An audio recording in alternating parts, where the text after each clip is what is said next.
Hello and welcome to Cargo Masterminds presented by cargo.one. This is our weekly episode where we bring leaders from global logistic companies for a one-to-one conversation. My name is Reggie John and you are watching Cargo Masterminds presented by cargo.one. 18 months into global pandemic, the world continues to deal with the COVID-19 challenges of restricted mobility and border lockdowns. International passenger traffic is yet to return to any reasonable levels, causing prolonged contraction in belly cargo capacity. According to IATA, global demand measured in cargo ton kilometers was up 8.6% compared to July 2019. Capacity continues to recover, but is still 10.3% down compared to July 2019. According to the 2020 Worldwide Airport Rankings, Miami International Airport is the 9th busiest airport in the world and the #1 airport in the US for international freight. For the year 2020, it processed 1.9 million tons of international freight. And going by the number available for the first half of 2021, the airport is most likely to go beyond the 2020 volumes for international freight. Miami International Airport is the world's largest gateway to Latin America and the Caribbean and controls the north-south cargo flows in the Western Hemisphere. To discuss the pace of cargo business and how the pandemic is changing the cargo operations at the airport as it deals with the increasing freight volumes in the run-up to the peak season, I'm joined by Emir Pineda, Section Chief, Passenger, Trade and Logistic Development at Miami International Airport. Emir, welcome to Cargo Masterminds. Very happy to have you for this conversation. Thank you very much, Reggie. It's a pleasure to be with you. Emir, give us a sense of the cargo performance for 2020, 2.36 million tons freight and mail combined and 1.9 million tons in international freight. How do these figures compare with those of 2019 and how stressful was for the airport to achieve these numbers under the pandemic conditions? Well, Reggie, we had a very strong performance in 2020. Despite the COVID-19 pandemic, with total cargo up 2% versus 2019. It's thanks to the dedication of the air cargo industry for maintaining its flights throughout the pandemic and its adaptability, i.e. the introduction of freighter service, for example, which sustained the industry and operations at Miami and other airports. We experienced strong seasonal traffic both during Valentine's Day and Mother's Day. As you know, those are our two main peaks during the year, along with huge growth in e-commerce, as indicated in our year-end domestic cargo tonnage being up 6%, a record of 438,000 tons. And as for stress, there's always stress. It goes with the job and it's part of the industry, so no big deal. Okay, Amir, I think the numbers are out for June, which means that you have the entire first half numbers for 2021. And I do see that actually looking at the numbers, that's for the international freight, it's more than a million tons combined, both mail and freight. How do you intend to close the volume for 2021? Well, thus far, 2021 is looking better than 2020, as you mentioned earlier, with cargo volumes up 19% year to date July. That's the latest figures we have available. And we're also seeing strong rebound in international cargo, as you mentioned as well, 22% up thus far. With current backlog of the ocean freight on the west coast of the US caused by the closing of the ports in China, we expect that the next few weeks and coming end of the year will be quite strong for air cargo. Our forecasts right now estimate that we will finish the year approximately between 3 and 5% up versus this year. So we'll have to wait and see, but we're looking very good right now. Amir, can you give us a bit more specific details of the volume growth that you have seen among the important cargo commodities passing through your airport in terms of volume and particularly perishables, which includes flowers and vegetables and fruits, e-commerce and pharmaceuticals? Sure. We've seen strong growth in all three categories, quite frankly, and I will try to quantify as best as I can. Let's talk about perishables first. Today, 70% of all perishables entering the US via air come through Miami. That's an incredible number. We're basically feeding the country via our airport. And if you break that down into the major categories, as you outlined, flowers, 91% of all flowers entering the US in 2020 came to Miami International Airport. When it comes to fruits and vegetables, it was 67%. And seafood, it was 60% of all seafood entering the US by air came through Miami. So you can see the important level of cargo that moves into Miami, feeding the United States and the rest of North America. MIA is the #1 airport for US in international freight and 9th among worldwide airports, as you've mentioned earlier. And when we turn over to e-commerce, it's a little harder to quantify, quite frankly, because the government does not collect it under a separate category like it does for perishables. It's grouped under low-value goods, and because of that, it's because of the de minimis of $800. So that's why it comes under low-value goods. What I can tell you is that our domestic cargo, which is mostly e-commerce, is up 11% year-to-date July. Pharmaceuticals, when we look at that, total traffic grew 6% by weight in 2020, up to 16,342,600 kilos, which is a record for us, while the value did diminish slightly to minus 0.8%. But the exciting news on the pharmaceutical front is that exports grew 20% by weight and 13% by value. So again, very strong performance in these three major categories that you've outlined. How significant was and will continue to be the e-commerce cargo for your airport? Because your top 6 carriers include Atlas, Air, UPS, and FedEx. Yes, Atlas operates a significant number of flights for us, along with operating for Amazon, which currently has 6 daily flights ex-Miami. Atlas volumes were up 8% in July, while UPS were up 13%. FedEx was up 2%. The interesting thing about FedEx is that it's completing an addition to its warehouse facility, which will double their space to handle greater volumes of e-commerce and its expansion into Latin America. The other very strong contender is DHL, whose volumes have increased 28% year-to-date July. They have signed a lease to add another 60,000 square feet with the aviation department, and recently held a job fair looking for to hire over 100 new employees for their airport operation. So you can see that DHL is growing quite significantly. FedEx is doubling their space, and we have very strong performances by Atlas and UPS, our other top 2 carriers, cargo carriers.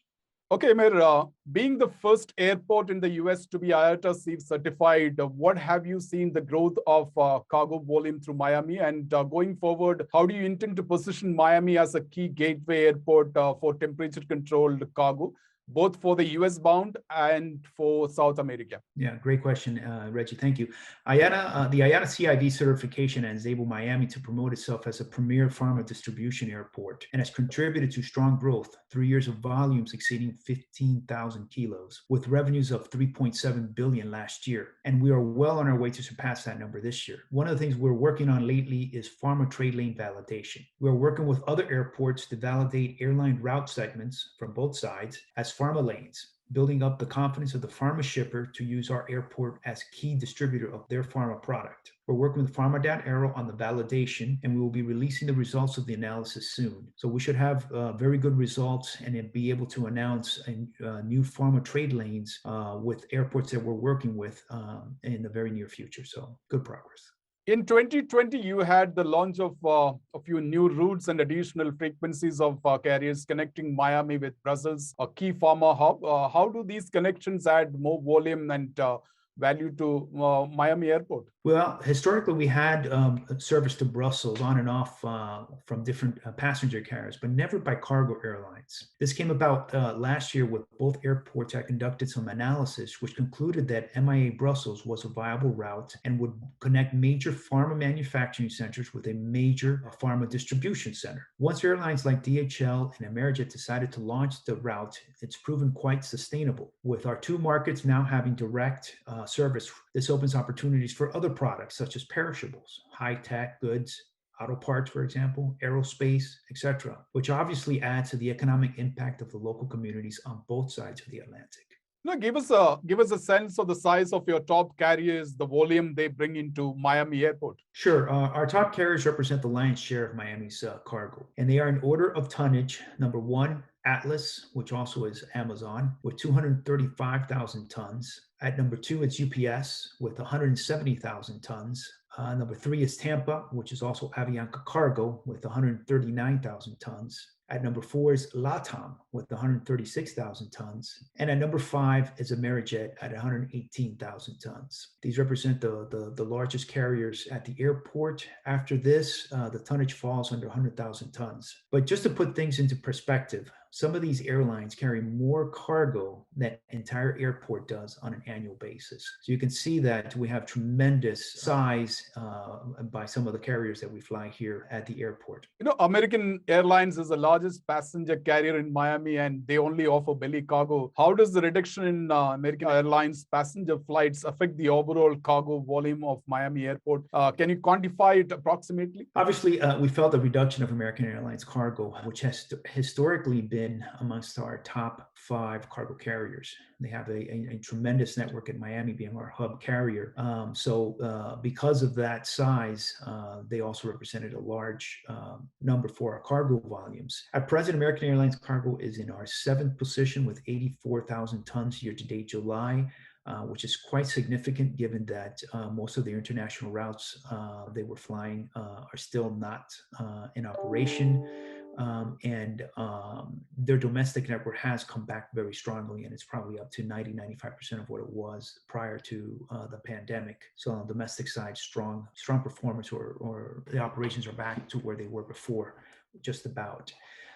So once the international markets begin to open, we're going to see American Airlines, start up again with strong wide body service. So I expect at that time that their cargo volumes would increase exponentially as well. Emir, Air Canada is scheduled to launch freighter operations in October, and Miami is among the first set of airports that it plans to operate its freighters. How important is that going to be for the airport? Well, Canada is a very important market for Miami and for Florida in general. It's one of our largest trading partners, along with Mexico, as part of the new trade agreement between the U.S., Mexico, and Canada. And Canadians are amongst the highest consumers of fresh flowers in the world. There's quite a few number of trucks departing Miami headed for Canada, and many of them carry flowers and other perishable goods. This flight will only enhance the shipments of these products, moving it quicker, providing higher quality and longer shelf life for Canadian consumers. So we're looking forward to Air Canada's new cargo service to Miami. Capacity continues to be under stress. Demand is really high. And what do you think will be the situation at airports as we move into the peak season? Because we have already seen a lot of stress at airports in terms of congestions, not enough staff to handle increasing volume of freight. Yeah, it's going to be very challenging, Reggie. I think especially with the U.S. West Coast port backlog, which we talked about earlier, with over 100 vessels waiting to be unloaded as of yesterday. This means a lot of maritime cargo is going to be rerouted via air to avoid this congestion at the ports, both in China and the U.S. And this isn't the first time this has occurred. This is going to put a lot of capacity under even more stress during the 3rd and 4th quarter, when we will be competing with holiday traffic as well. Add to this the COVID-19 vaccine shipments intended for less developed countries that should be coming online later in the year. It's going to be very interesting. But this is what logistics industry lives for, right? Figuring out how to transport cargo under difficult conditions. This is how we in this industry really stand out from others. When things get very tough and stressful, we figure out a way to manage it. Congestion at airports and lack of labor have been serious issues for a lot of airports in the US. How serious has this been for Miami? Yeah, we're not immune to this nationwide crisis. Locally, many of our partners are complaining about how difficult it is become to hire positions and to get fully staffed up. Some of our concessions, at the airport haven't opened just because of this reason, where we're not able to find the staff to open up some of the duty-free shops and so forth at the terminal. It's the same for cargo.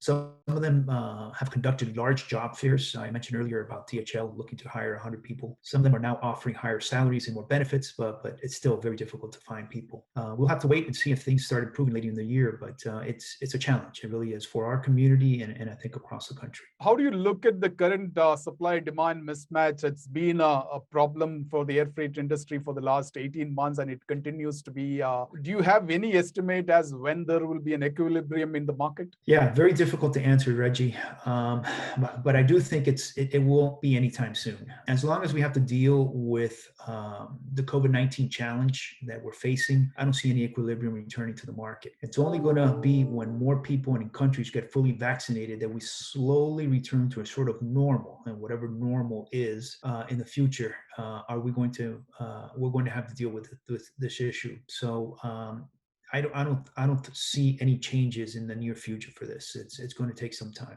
Do you expect to see a noticeable portion of sea freight cargo moving to air freight because of the extraordinary delay in Asia Pacific shipping routes? If so, how do you plan to deal with more freight coming into your airport if that happens? It's again another one of those challenges. As discussed earlier, it's going to be difficult, but especially in the latter part of the year. As an airport owner and operator, there's not much we really can do. We don't actually operate any of the cargo terminals at our airport. We're dependent on our airlines, ground handling companies, the freight forwarders, and the entire cargo community to clear cargo. But the good news is that we have the infrastructure, we have the knowledge, and the resources. Federal agencies, for example, we can tap them and bring in more agents if necessary to deal with the greater volumes of cargo that are anticipated that will be moving by air due to this challenge that the maritime industry is facing. Amir, on to my last question.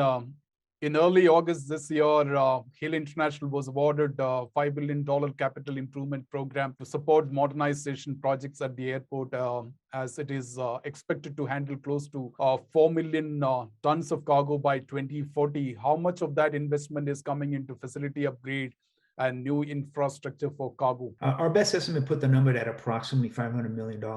A lot of that will depend on what our final cargo development program actually entails. Currently, we have multiple third-party developers who have proposed different infrastructure programs, and we're now analyzing which fits best with our own plans. I'd also like to add that we are looking at implementing an airport cargo community system along with this new infrastructure development to improve our digital infrastructure, which is very important, and increase our capacity to process cargo more efficiently.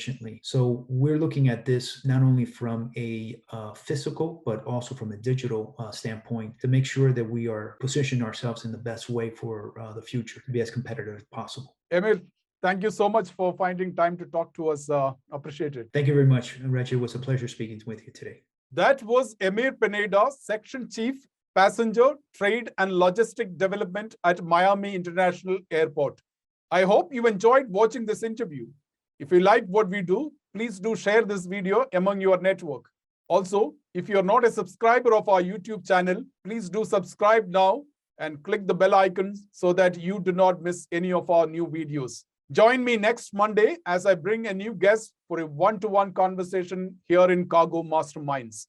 Until next Monday, take good care and be safe. Thank you.